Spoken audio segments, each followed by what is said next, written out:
Selanjutnya saya akan membahas tentang uji Z satu populasi.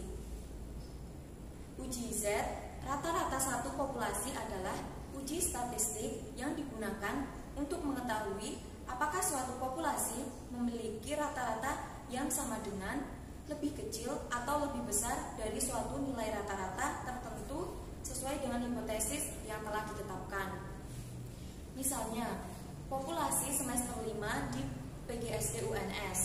Nah, di dalam populasi tersebut ada 4 kelompok, yaitu kelas A, B, C, dan D. Dari 4 kelompok tersebut diambil satu sebagai sampelnya. Misalnya, dari masing-masing kelas A, B, C, dan D diambil sampel 10. Jadi dari kelas A diambil 10, B 10, C 10, dan D 10. Nah, maka yang akan diuji adalah rata-rata dari kelompok sampel tersebut. Nah, nanti diuji dengan tabel Student-T.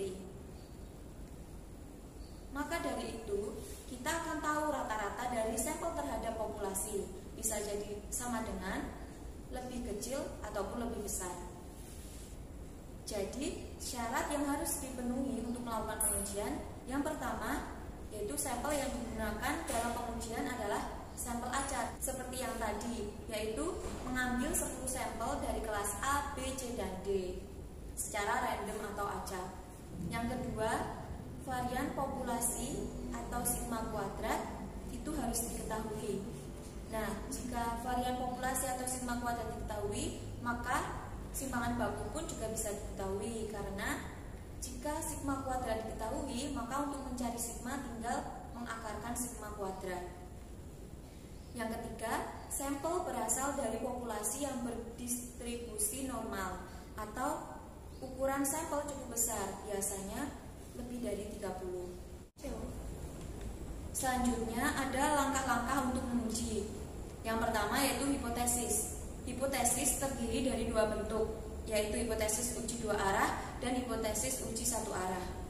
Yang pertama ada hipotesis uji 2 arah. Cirinya H0 adalah mu sama dengan mu 0 dan H alternatif adalah mu tidak sama dengan mu 0. Selanjutnya yaitu hipotesis uji 1 arah. Cirinya yaitu H0 adalah mu sama dengan mu 0 dan H alternatif adalah mu lebih kecil dari mu 0, atau H0 adalah mu sama dengan mu 0 dan H alternatif adalah mu lebih besar dari mu 0. Untuk keterangannya, H0 adalah hipotesis awal, H alternatif adalah hipotesis tandingan, mu adalah populasi yang akan diuji atau dihitung, dan mu 0 adalah rata-rata yang ditentukan terlebih dahulu nilainya. Misalnya, seorang kepala cabang sebuah bank menyatakan bahwa rata-rata lamanya nasabah yang antri di teller bank tidak lebih dari 5 menit. Dengan demikian, hipotesis yang kita gunakan untuk menguji kebenaran pernyataan tersebut adalah H0 adalah mu sama dengan 5 dan H alternatif adalah mu lebih besar dari 5. Yang kedua ada tingkat kepercayaan atau tingkat signifikasi. Signifikasi adalah toleransi kegagalan.